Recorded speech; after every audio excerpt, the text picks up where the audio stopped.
안녕하세요. 이번 시간과 다음 시간에는 지금까지 배운 것을 응용해서 간단한 프로그램을 함께 만들어 보겠습니다. 별로 새로운 것이 등장하지 않지만 프로그램을 설계하고 작성하기 위해서 어떤 생각의 흐름을 따르는지를 작은 예를 통해서 함께 느껴보고 지금까지 배운 파이썬 프로그래밍 기법을 조금씩 응용해서 코딩 실습을 해보도록 하겠습니다. 늘 강조하지만 눈으로만 보지 말고 코드를 실제 입력하고 실행해서 그 결과를 확인하도록 하세요. 우리가 오늘 함께 만들어 볼 프로그램은 아주 간단한 성적 처리 프로그램입니다. 이 성적 처리 프로그램은 단 두 가지의 기능을 가집니다. 하나는 새로운 성적을 입력하는 기능입니다. 사용자의 키보드로부터 사람의 이름과 그 사람의 점수를 입력으로 받아 그 데이터를 우리가 프로그램 내에서 유지하는 자료로 기억합니다. 다른 하나는 이렇게 입력된 성적 데이터를 화면에 출력하는 기능입니다. 이때 출력 결과를 보기 편하도록 만들기 위해서 점수가 높은 사람부터 순서를 매겨서 출력하기로 합시다. 사실은 결과를 보기 편하도록 하기 위함이라기보다는 프로그래밍 연습을 위함이겠지만요. 사용자 인터페이스는 이런 식으로 만들기로 합시다. 우리가 보통 사용하는 컴퓨터 프로그램들은 그래픽 사용자 인터페이스를 가지고 있어서 보기도 좋고 마우스로 버튼을 누른다든지 해서 필요한 작업을 하지만 우리는 아직 그래픽 사용자 인터페이스를 만드는 등의 것들을 할 줄 모르므로 프로그램은 텍스트 문자열로 모든 출력을 하도록 하고 사용자는 키보드를 이용해서 모든 입력을 하는 방식을 택하겠습니다. 이런 안내문이 화면에 나오고 사용자가 1을 선택하면 새로운 성적을 입력할 수 있게 되며 2를 선택하면 그때까지 입력된 성적을 점수 순으로 출력하게 됩니다. 이 과정은 사용자가 X를 입력해서 프로그램을 끝낼 때까지 반복합니다. 소프트웨어를 만드는 데 있어서 거치는 절차를 간략히 표현하면 이렇게 됩니다. 우선은 프로그램의 요구사항에 대한 분석을 행합니다. 이런 요구사항은 크게 나누어 기능적 요구사항과 비기능적 요구사항, 예를 들면 프로그램의 성능 같은 것들이 있는데 여기서 우리는 기능적 요구사항만을 고려하겠습니다.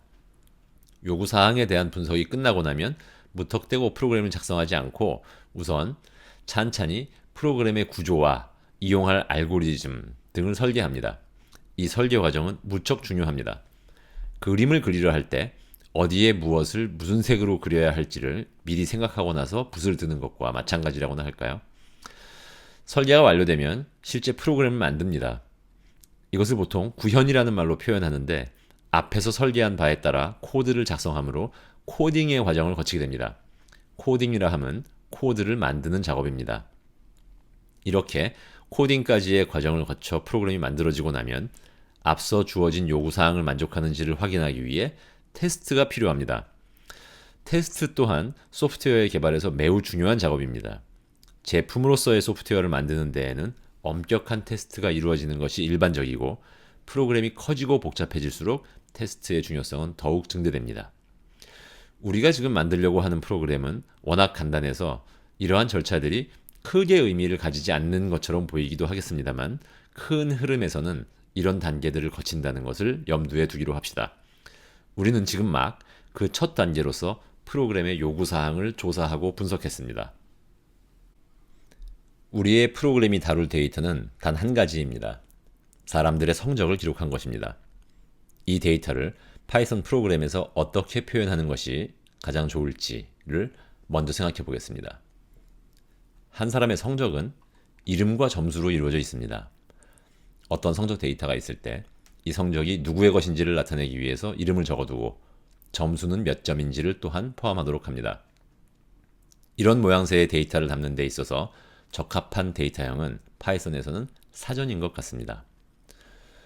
이 코드 예에서 보인 것처럼 이름을 나타내기 위하여 name이라는 키를 이용하고 점수를 나타내기 위하여 score라는 키를 이용하면 괜찮은 모습이 될 듯합니다. 이 예는 킴이라는 사람의 점수가 76점임을 나타내고 있습니다. 우리는 연습 삼아 매우 간단한 구조의 데이터를 다루고 있습니다만 이런 형태의 데이터는 일상에서 많이 접하게 되는 예입니다. 학번, 이름, 전화번호, 점수 이런 식으로 여러 가지의 것들을 담는다고 할 때에도 키를 여러 개 이용하는 사전으로 만들면 편리하게 이용할 수 있을 것 같네요. 한 사람의 데이터를 담기 위하여 사전 하나를 이용했습니다. 이렇게 모양이 같은 데이터가 여럿 존재할 수 있다고 할 때 그 하나하나를 보통 레코드라고 부릅니다. 그리고 그 안에 들어있는 이름과 점수를 필드라고 합니다. 이 레코드들을 여러 개, 즉 여러 사람의 성적 데이터를 모아둔 것이 우리가 만들고자 하는 프로그램이 관리할 데이터베이스입니다. 우리는 몇 사람이 될지 모르는 여러 사람의 성적 데이터를 다루려고 합니다. 뭔가 같은 형태의 데이터를 여럿 모아 관리하는 데 편리한 파이썬 데이터형은 역시 리스트인 것 같습니다. 리스트를 이용하면 데이터를, 즉 레코드를 손쉽게 추가하거나 삭제할 수 있습니다. 또한 요구사항에서 보았던 것처럼 점수의 순서로 목록을 정렬한다고 할 때 리스트는 여러 가지 편리한 기능을 우리에게 제공할 것으로 기대할 수 있습니다. 여기 보인 코드는 위에서 형태를 만들어 본 사전, 즉 레코드를 두 개에 담은 리스트의 예입니다. 한 사람은 이름이 킴이고 점수가 76점이고 다른 한 사람은 이름이 리이고 점수가 83점입니다. 리스트에는 어떠한 파이썬 객체도 원소로 담을 수 있다고 했습니다. 여기서는 이 리스트의 각 원소는 사전입니다. 물론 서로 다른 형태의 객체들을 나열하는 것도 가능하지만 이렇게 동일한 구조의 레코드들을 모아 관리하는 것이 더욱 자주 있는 일입니다. 우리는 앞에서 프로그램에서 이용할 데이터를 어떻게 표현할지를 정했습니다. 이제는 프로그램 전체 틀이 어떻게 이루어질지를 한번 생각해 보겠습니다. 우리의 프로그램은 어떤 일을 반복해서 처리하도록 되어 있습니다. 어떤 작업을 할지를 사용자가 선택하도록 하고 그에 따라 한 가지 일을 처리하고 다시 그 다음엔 어떤 작업을 할지를 선택하도록 하는 식으로 반복하다가 사용자가 종료, 즉 X를 선택하면 프로그램이 종료되는 식입니다. 반복을 행하는 데에는 순환문이 이용됩니다. 순환문은 제8강과 제9강에서 배웠습니다. 특정한 조건이 만족하기 전까지는, 즉 사용자의 입력으로 X가 들어오기 전까지는 계속해서 같은 일을 반복해야 하므로 그 구조는 이렇게 만들 수가 있을 것입니다. while 순환문에 주어진 조건식을 늘 참이 되도록 true라고 적고 특정한 조건을 검사해서 이것이 만족하는 경우에는 break로 순환문을 탈출하는 구조입니다. 이러한 식으로 무조건 반복하는 순환문을 무한 루프라고 부릅니다. 우리가 일상적으로 사용하는 많은 프로그램들, 예를 들어 워드 프로세서 같은 것들이 이러한 식으로 구성되어 있다고 이해하면 될 것 같습니다. 무한 루프를 이용한 코드를 작성할 때에는 탈출 조건에 세심한 주의를 기울여야 합니다. 그렇지 않으면 절대로 끝나지 않는 프로그램을 만들고 말게 될 수가 있으니까요. 여기서는 사용자 입력을 받아 그것이 X인지를 검사하는 것이 이 탈출 조건입니다. 순환문의 몸체에서는 가장 먼저 할 일은 앞서 본 1 입력, 2 출력, X 종료 이렇게 생긴 안내문을 텍스트로 출력하고 나서 사용자로 하여금 어떤 기능을 실행할지를 선택하게 하는 것입니다. 여기서는 실제로 쓸 파이썬 코드는 아니지만 S라는 변수에 그 입력을 담았다라고 표현했습니다. 이제 우리는 이 S의 내용에 따라서 서로 다른 기능을 실행하려 합니다. 이처럼 여러 가지 경우 중에 하나를 선택하는 흐름을 자연스럽게 표현하는 구조는 if, elif, else로 이루어진 조건문 구조입니다. 이 구조는 우리가 제7강에서 배운 바 있습니다. S가 X인 경우는 탈출, S가 1인 경우는 입력 기능, 2인 경우는 출력 기능, 그 외의 입력에 대해서는 유효하지 않은 선택으로 처리하는 일을 계속해서 반복하도록 하는 것입니다. 다음으로는 각 기능을 어떻게 구성할지를 생각해 보겠습니다. 이 순환문의 몸체에 각 경우를 처리하는 코드를 쭉 적는 것은 그다지 좋아 보이지 않습니다. 지금 우리가 만들려는 프로그램은 매우 간단하므로 큰 문제는 아니겠지만 만약 프로그램이 커지고 복잡해지면 그 코드를 쭉 나열하는 것은 알아보기도 어렵게 될 뿐더러 나중에 기능을 개선하거나 수정하는 일이 어려워집니다. 그러므로 논리적으로 연관성이 높은 코드를 따로 묶어 빼내는 것이 바람직할 것 같습니다. 이럴 때 사용하는 프로그래밍 구조는 어떤 것이 있었죠? 바로 함수입니다. 입력 기능을 행하는 코드를 함수로 떼어 따로 만들고 출력 기능을 행하는 코드를 또 다른 함수로 떼어 따로 만들고 이 순환문 몸체에서는 각 경우에 대해서 그 함수들을 호출하는 식으로 구성하면 조금 더 나은 구조가 될 것 같습니다. 또한 이후에 다른 기능들을 더 추가하기로 결정한다면 그 각 기능들을 또다시 함수로 만들고 이 순환문 몸체에서는 그 함수들을 호출하는 문장만 담도록 함으로써 이해하기도 좋고 유지보수도 쉬운 프로그램을 만들 수 있게 됩니다. 단, 사용자로부터 이름을 입력받고 점수를 입력받는 기능은 함수 내로 집어넣지 말고 여기에서 모두 처리하도록 합시다. 사용자 입력에 관한 코드를 서로 가까운 곳에 둔다 라는 의미도 있지만 무엇보다도 함수의 인자를 전달하는 연습을 하기 위함이기도 합니다. 이제는 코딩, 즉 실제로 코드를 만드는 작업으로 들어갑니다. 당연히 함수나 변수의 이름 같은 것들도 정해야 합니다. 그런 것들을 정하는 것도 상세 설계 단계에서 꽤 중요한 일입니다. 보통은 이런 결정사항들을 문서로 만드는 작업을 실제 코딩에 앞서서 하기 마련입니다만 이 예제는 매우 간단하므로 문서화 과정은 생략하기로 합시다. 사람들의 성적 데이터를 기록할 리스트의 이름은 스코어 테이블로 정했습니다. 프로그램이 시작할 때 이 스코어 테이블은 빈 리스트로 생성합니다. 여러 사람의 성적 데이터를 담기 위해서 리스트를 이용하기로 한 것은 기억하시죠? 다음으로는 무한히 반복하며 선택된 기능을 행하도록 하는 코드를 작성하기 이전에 그 순환문에서 호출할 함수들을 정의합니다. 함수는 호출되기 이전에 정의되어 있어야 한다는 점 기억하시죠? 우리는 두 개의 함수가 필요합니다. 하나는 입력 기능을 담당할 것이고 다른 하나는 출력 기능을 담당할 것입니다. 각각 register score라는 이름과 print score라는 이름을 정했습니다. register score 함수는 두 개의 인자를 받아들입니다. 첫 번째 인자로는 사람의 이름을, 두 번째 인자로는 그 사람의 점수를 받아들이도록 하겠습니다.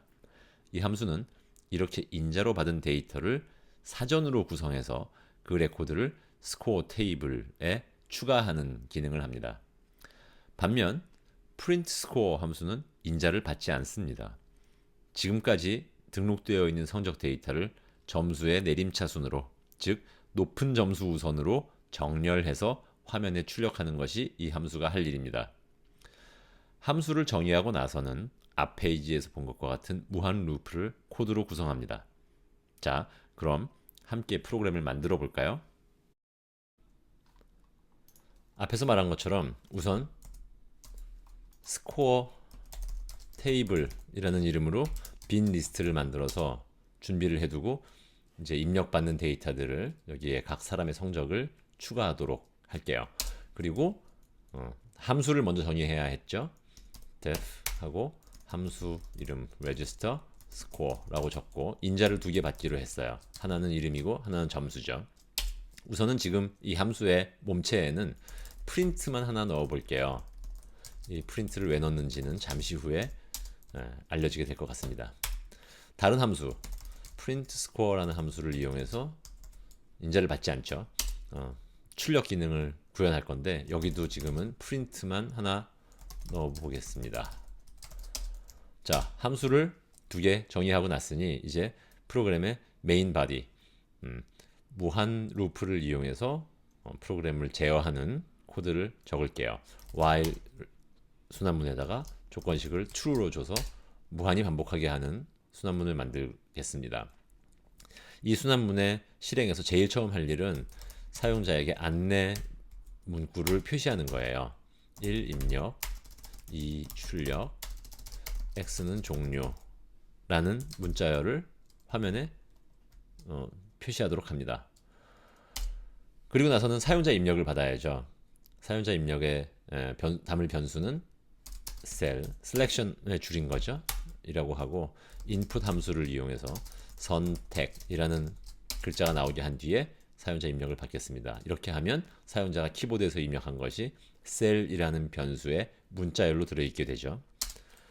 그리고서는 이 셀이라는 변수의 내용이 즉 사용자의 입력이 x와 같은지를 체크해서 만약 x가 입력되었으면 브레이크를 통해서 순환문을 탈출하고 프로그램을 마치도록 프로그램을 작성합니다. 그 후에 사용자의 입력이 1인지 2인지 x인지 이런 것들을 선택하려는 조건문은 if, elif의 구조를 이용하기로 했죠. 셀이라는 변수의 내용이 만약 1이면 이때는 무엇을 할 거냐면 데이터를 입력할 거예요.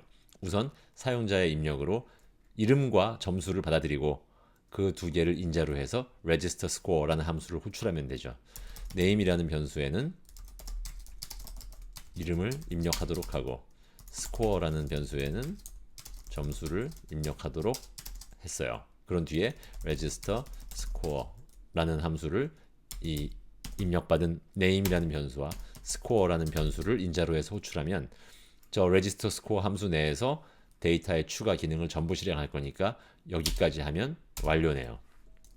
한편 셀이라는 변수의 내용이 문자열 2와 동일하면 즉 사용자가 2를 선택한 경우라면 단지 print score라는 함수를 호출만 하면 될 겁니다. 2도 저도 아닌 경우, 즉 사용자가 입력한 것이 1도 아니고 2도 아니고 x도 아닌 경우에는 잘못된 입력을 했다라는 걸 사용자에게 알려주기 위해서 print를 통해서 문자열을 출력하도록 했습니다. 자, 여기까지 프로그램을 웬만히 다 작성했어요. 실행을 해서 한번 확인해 볼게요. 우리가 while 순환문의 맨 첫 줄, 몸체의 맨 첫 줄에 적은 print에 의해서 1 입력, 2 출력, x 종료라는 글씨가 나왔고 선택이라고 하고서 우리의 입력을 기다리고 있네요. 1부터 해볼까요? 1을 선택하면 이름을 입력하게 하고 점수를 입력하게 합니다. 그러고 나서 여기에 register score라는 글씨가 나왔어요. 이거는 우리가 register score 함수가 호출되었는데 거기서 단지 프린트문만 하나 집어넣었기 때문이죠. 그럼 출력을 선택한 경우에도 마찬가지로 print score라는 함수에 들어있는 프린트문이 실행되어서 print score라는 글씨만 나오고 지금은 아무런 일도 벌어지고 있지 않죠. X를 선택하면 프로그램이 잘 종료되나 볼까요? 그러기 전에 또 2를 선택해도 되나 한번 봅시다. 마찬가지 결과 print score라는 글씨가 나오고요. X를 선택하면 프로그램이 끝나요. 즉 우리가 지금 작성한 메인 body 사용자의 입력에 따라서 서로 다른 기능을 실행하게 하는 부분은 잘 작성된 것 같아요. 그 확인으로 register score라든가 print score 함수가 호출되었음을 여기에 적은 프린트문을 이용해서 한번 확인해 본 겁니다.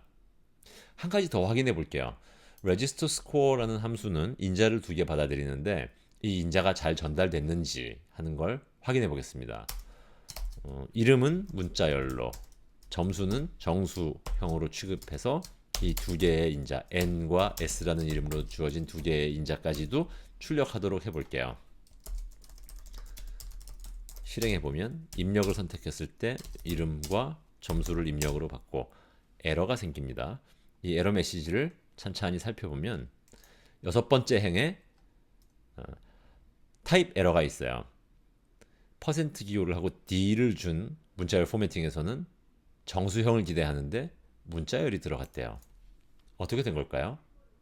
많이 나왔던 예인데 사용자의 키보드로부터 입력을 받아들이면 이 스코어라는 변수에는 우리가 76을 입력했지만 76 두 글자로 이루어진 문자열이 들어갔지 76이라는 숫자가 들어가지 않았기 때문이에요.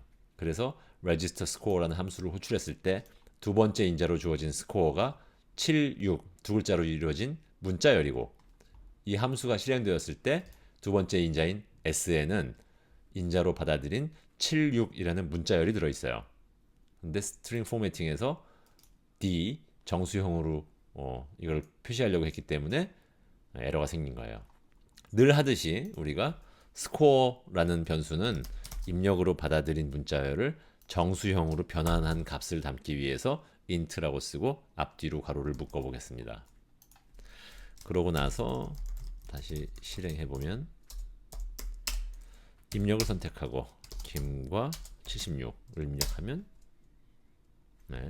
이번에는 register score라는 함수가 문자열 김과 정수 76의 인자를 제대로 전달받고 호출되었다는 것을 이 프린트를 통해서 확인할 수가 있었습니다. 그럼 이제 우리는 데이터의 추가 기능을 구현할 준비가 됐어요. 여기에서 할 일은 인자로 주어진 n을 이름으로 하고 인자로 주어진 s를 점수로 하는 사전을 만들어서 그 사전을 스코어 테이블이라는 리스트의 원소로 추가하는 겁니다. 배우지 않은 것이지만 여기에는 이런 문장이 필요해요. 무엇이냐면 스코어 테이블이라는 이름을 여기서 그냥 이용하면 이것이 이 register score라는 함수 내에서 정의된 것인지 아니면 그 밖에 있는 것인지를 파이썬이 알지 못합니다. 그래서 여기에서는 global score table이라고 적어서 이 score table이라는 이름은 바깥에 정의된 여기 제 3번 행에 적혀 있는 저 스코어 테이블을 가져온 것이다 라고 알려주는 거예요. 여기서 이 글로벌에 대해서 자세히 다루지는 않겠습니다. 자, 우선 사전을 만들어야 하는데 이름을 스코어 엔트리라고 해볼게요. 대입문을 이용해서 사전을 집어넣을 건데 사전은 중괄호를 이용해서 만들죠. key, 콜론, value를 콤마로 나열하면 되죠. key는 name이라는 게 있고 name이라는 키를 이용하기로 했죠. 여기에는 value로서는 인자로 주어진 이름이 들어가야 하는데 n으로 인자를 받았으니까 n을 적을 수 있습니다. 그리고 다른 키, score라는 키에다가는 인자로 받은 s, 이건 이제 정수겠죠. 를 담아서 사전을 만들었어요. 그러고 나면 저 스코어 엔트리라는 사전을 스코어 테이블이라는 리스트의 원소로 추가해야 됩니다. 이건 리스트의 병합인데 스코어 테이블이라는 리스트에다가 덧셈 기호를 이용해서 리스트를 병합할 거예요. 그러면 여기에 스코어 엔트리 이렇게 적으면 될까요? 그렇지 않습니다. 스코어 테이블이라는 리스트에다가 스코어 엔트리 사전 한 개를 원소로 갖는 리스트를 만들어서 그 리스트를 병합해야 돼요. 그렇기 때문에 앞뒤로 대괄호를 이용해서 자, 이 표현식의 오른쪽은 스코어 엔트리라는 사전 한 개를 원소로 갖는 리스트이고 그 리스트를 스코어 테이블이라는 우리가 사람들의 성적을 담기로 한 리스트에 병합하는 문장입니다. 이렇게 하면 우리가 데이터 입력을 위한 register score라는 함수는 작성을 완료했어요. 그런데 제대로 데이터가 추가됐는지를 보려면 print score 함수에서 뭔가 확인할 수 있는, 눈으로 확인할 수 있는 게 필요하겠죠. 그래서 단지 print score라는 문자열을 출력했던 걸 고쳐서 여기서는 score table이라는 리스트를 그냥 고지고대로 출력해 볼게요. 입력을 선택하고 김 76 출력을 한번 선택해 보면 하나의 원소를 가지는 리스트이고 그 원소 하나는 사전입니다.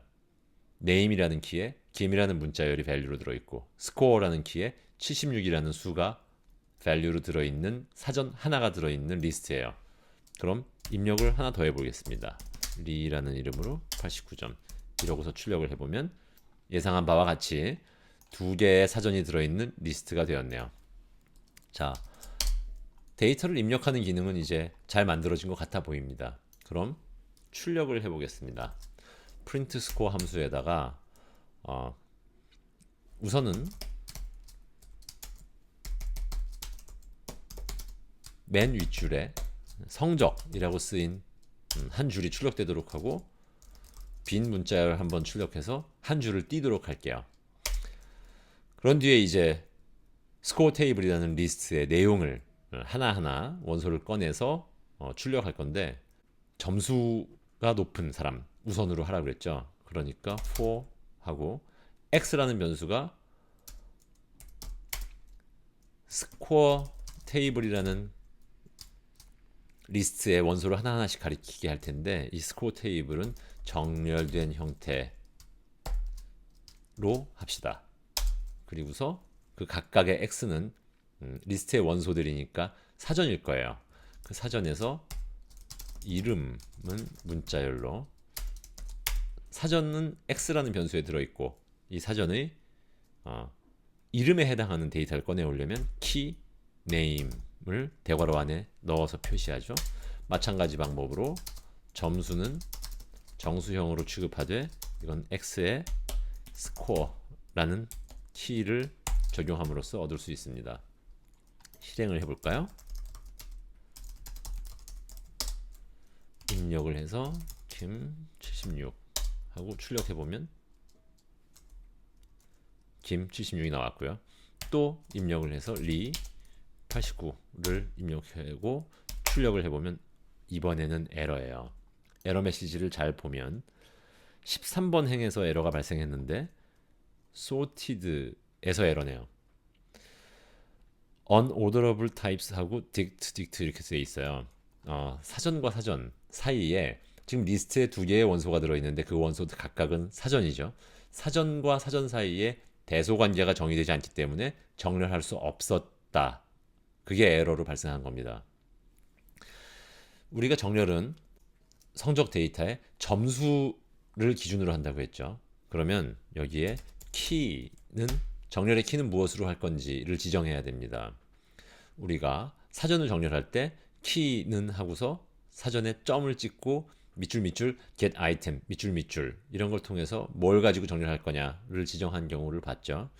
이때는 이 스코어 테이블이라는 리스트를 정렬할 때 어떤 함수의 이름을 키에다 적음으로써 스코어 테이블의 각 원소를 이 함수의 인자로 전달하고 그 리턴 값을 정렬의 기준으로 삼는 방법을 적용할 거예요.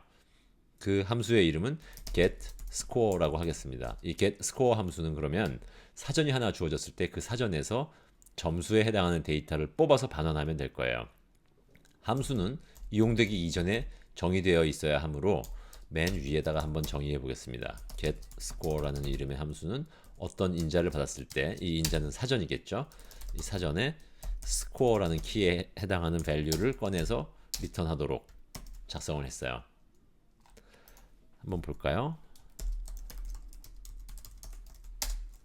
입력을 kim 76 입력을 리 89 하고 출력을 해보면 이번에는 김 76, 리 89 점수가 높은 사람이 우선 나오도록 했는데 순서가 반대로 됐네요. 그 이유는 sorted라는 펑션이 이 리스트의 원소들을 키의 작은 것부터 큰 것 순으로 정렬하기 때문이죠. 그럼 그 역순으로 정렬하려면 우리가 sorted 펑션의 reverse는 true 이렇게 적음으로써 거꾸로 큰 것부터 작은 것으로 정렬할 수 있었죠. 확인해 볼게요. 계속 똑같은 데이터를 입력하니까 재미는 좀 없습니다만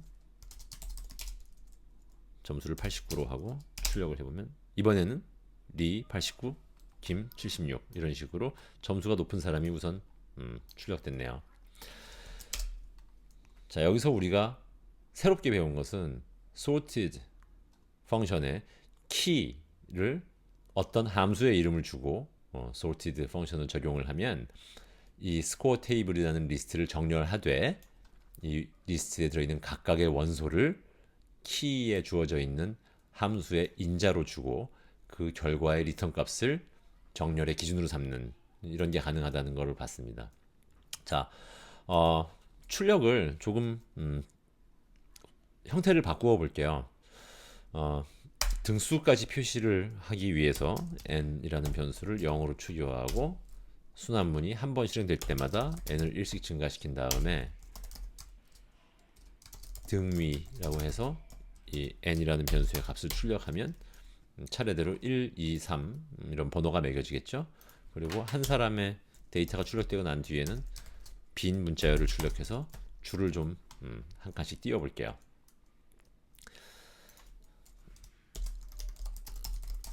실행을 해서 김은 76점 다시 입력 리는 89점 하고 출력을 해볼게요.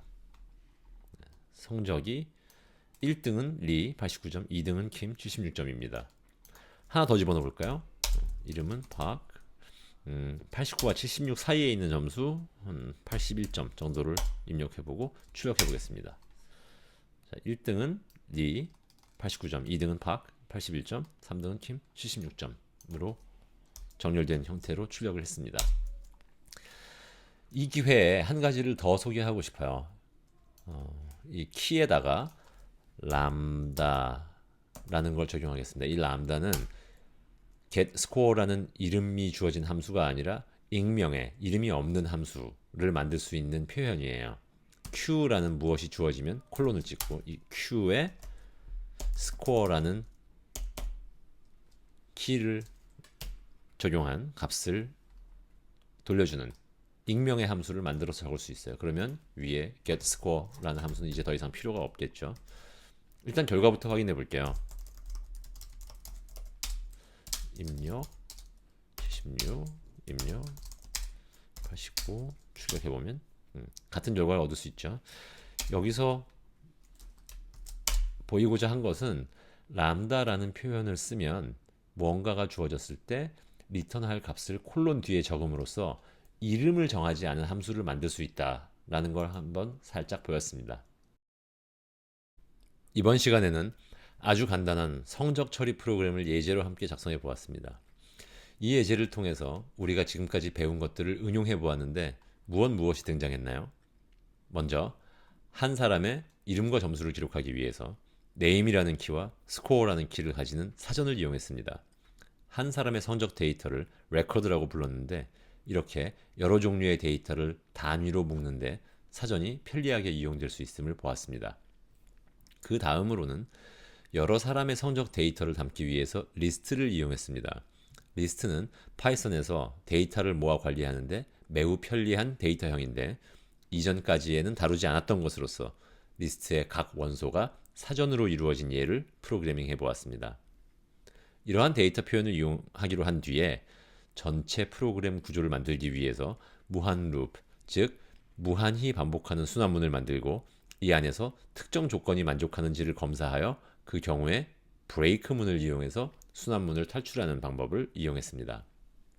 무한 루프 안에서는 if, elif, else 구문을 이용해서 사용자의 선택에 따라 서로 다른 기능을 수행하도록 하는 조건문을 구성했습니다.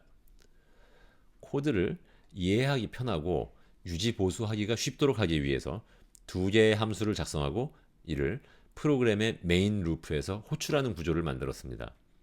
이걸 통해서 함수의 정의와 호출 방법에 대한 연습이 조금 더 이루어졌기를 바랍니다. 리스트로 표현된 성적 데이터를 정렬하는 실습이 있었습니다. 레코드의 특정 필드를 이용해서 레코드들을 정렬했습니다.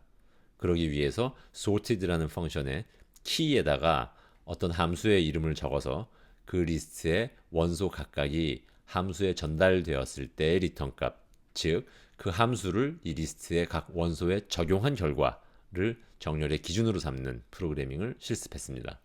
그리고 이 기회에 익명 함수, 람다라는 키워드를 이용한 익명 함수가 살짝 등장했죠. 오늘 작성한 예제 프로그램은 매우 작고 간단하기는 하지만 프로그램을 만들 때 흔히 택하게 되는 구조적 특징을 가지고 있습니다. 이 실습을 통해서 순환문과 조건문, 함수 등을 이용해서 어떤 방식으로 프로그램을 구성하는지에 대해 조금 더 익숙해졌기를 바랍니다. 또한 오늘의 연습에서는 소프트웨어를 개발할 때 일반적으로 따르는 흐름을 엄격하게는 아니지만 대강 따라 보았습니다. 어떻게 생각을 전개하고 그것을 코드로 옮기는지에 대해 어렴풋이라도 느낌이 있었다면 좋겠습니다. 실습을 천천히 진행했으므로 동영상 강의를 보면서 직접 코드를 입력하고 실행해 보시고 조금 더 욕심을 낸다면 비슷한 종류의 프로그램을 직접 설계해 보고 처음부터 끝까지를 직접 짜보는 것도 괜찮을 것 같습니다. 다음 시간에는 다른 프로그램을 하나 더 실습해 보겠습니다. 수고하셨습니다.